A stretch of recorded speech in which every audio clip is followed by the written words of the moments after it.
Good. The fourth down play at the end of the game, was that something you improvised, or was that within the structure of the play? Yeah, it's a standard operating procedure within the play. It was a play we made a ton of times and didn't didn't make it that time. In But retrospect, would it be something that you would do again, considering the circumstances of that moment? well, I think when coach called a timeout, um, when coach called a timeout, you get a fire in you when you see that level of confidence in us to go out there and execute. And that was a big moment in the game. Reminds me of the many moments we've had. You look back at the Cleveland Browns game, just a different down, um, where you're aggressive and you got to make a play and you put yourself in that position. And it's just a play we didn't make. But I love the mentality that we have with it. I think, if anything, it's an opportunity to grow, build, and find particulars on things so we can have that true alignment in what we do in situations and first and 10 and third down, whatever it is. And so when we reflect on those things, we just look at it as a growth opportunity. I know you have a certain level of freedom at the line of scrimmage. Is that a situation where you're checking to a certain look for AJ or certain route? No, no. I just operate within what's standard in our offense and what we do. I think the biggest thing is having alignment in what we do coming in. And so I think everybody was on the same page with that. And it's an opportunity for us to grow, collectively. Jalen, I only bring this up because someone thought it might be a good idea to maybe try a pooch punt in that situation. Have you ever done anything like that before? Are we still talking about this? I don't know. I mean, Yeah. no, have you ever done it? Or Well, I think in hindsight, I have done that. Yes, I have. In high school, I pooch kicked a couple different times.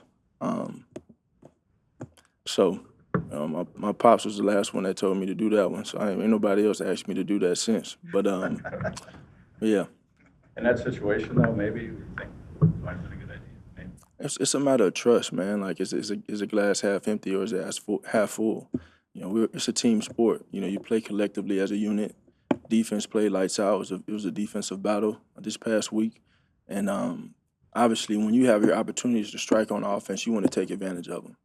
But ultimately, it's a matter of trust. It's a matter of alignment. It's a matter of everybody being on the same page, going out there and executing. And that was one of the plays that we didn't execute.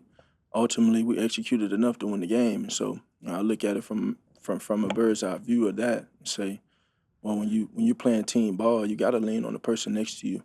You got to lean on the person next to you, and that's how this season has run its course a bit.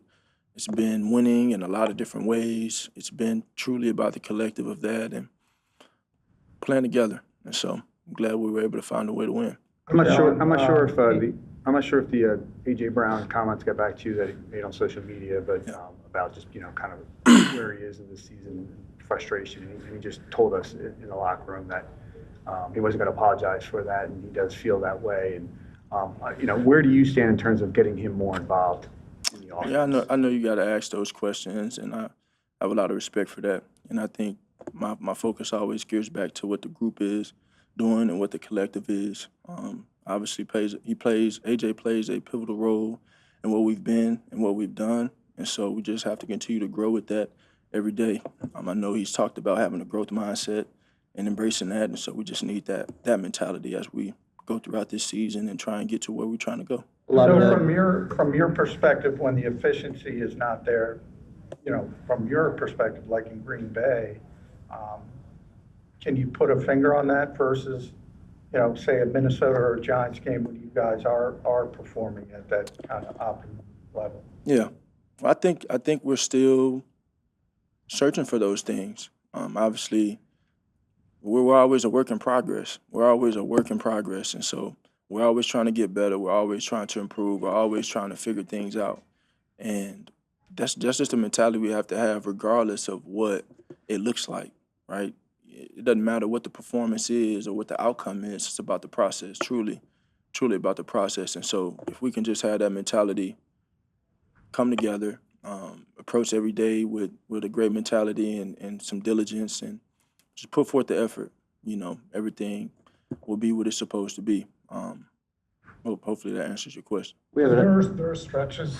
There were obviously a really long stretch in the Green Bay game, and I think the Cowboys game where AJ like isn't targeted at all. I know obviously you're going through your progressions and everything like that, but like, does there come a point like you make a conscious decision? Okay, I gotta look for AJ. I gotta make sure he's involved. How does that work? It's just a matter of going through the progressions and trying to stay disciplined what I'm doing and going out there and executing the offense. You know, His frustrations have been voiced after wins on multiple occasions now. Are you good with that? we got the Detroit Lions, so I'm gonna definitely put a halt to that. I think the more we drive that, the more of a distraction it becomes, and I think ultimately it's about the group. And so things have been what they've been, and they are where they are. You know, we are who we are as a team. We're all we got, and we're all we need. And so, in terms of who we have this week, we got a really good opponent coming into town, a team that is, if I can only imagine, has been waiting on the opportunity to play us, given history and given how good they've been. Been a great team, great organization, great coach, and great culture. And so, my energy, my focus is purely focused on trying to be the best that I can be this week, trying to lead this offense in a way that we need to be led and be the leader I need to be in this time. Following up on that about the Lions and Eagles, there's an interesting comparison in terms of wins. Since 2022, you two are the only two franchises with 40 or more in that span in the NFC. Have you figured out or seen any similarities in the way things are run, organized, that has allowed the success that you both have? Yeah, I see. Physical. Physical, whether it comes from coaching, No, organizationally. physicality. I'm sorry. Oh, sorry. Physicality is what I'm saying. Physicality. Play with great intensity, and I just think they got a great mentality about themselves. And so, I got a lot of respect for this team. I mean, we hadn't been able to match up with them in the last 2 years, but it's hard to miss all the success that they've had. And so, it's something that we hold in high regard. I got a lot of respect for this team coming in, and we gotta come ready to play. As a follow-up to that, for some of these top of the conference teams, whether it's the Rams, the Packers, these are teams you see a lot. The Lions are unfamiliar. You haven't seen them really since what, 22? So is the process this week different in the fact that it's a truncated week? Does that change it at all? No, it doesn't change it. I think the experiences you have to lean on maybe are a bit more distant because it was week 1 of 2022. So all of those things are in mind. We just prepare as we prepare for any team. It's a really good team, really good defense. They're very disruptive, tight end man coverage. And then on offense, they got playmakers everywhere, and they're very efficient in what they do. So as a team, we're just preparing and going about it that way and trying to prepare our best so we're ready for Sunday night. Take 2 more questions. You talked about leadership, and when things aren't going well, how do you handle that? And you have so many stars on the team that maybe aren't getting fed the way they normally is. It's about living it. It's about living it. Living it. You gotta live it. You Live live it. You set the example.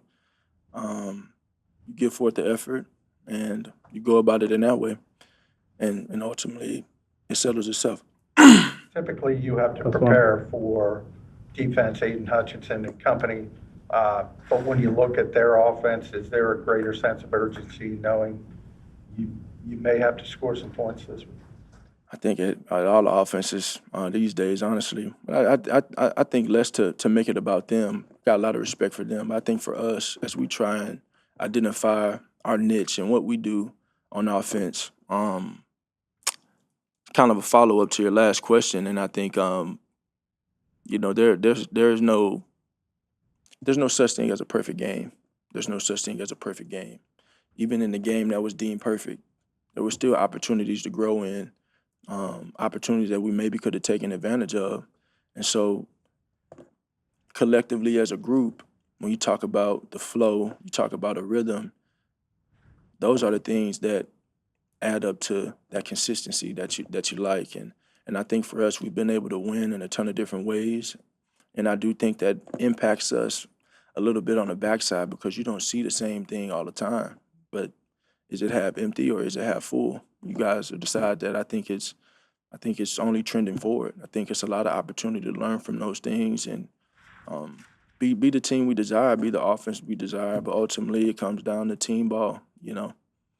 Team ball. Last week, it had me thinking about what I've always believed: defense wins championships. So we got to play together as a team. Offense, we got to go out there and play efficient ball and be productive what we do and put points on the board. But a lot of respect to that opponent we played, and I got a lot of respect for this opponent that's coming in. And so hopefully we can just take a step, continue to take steps like we have.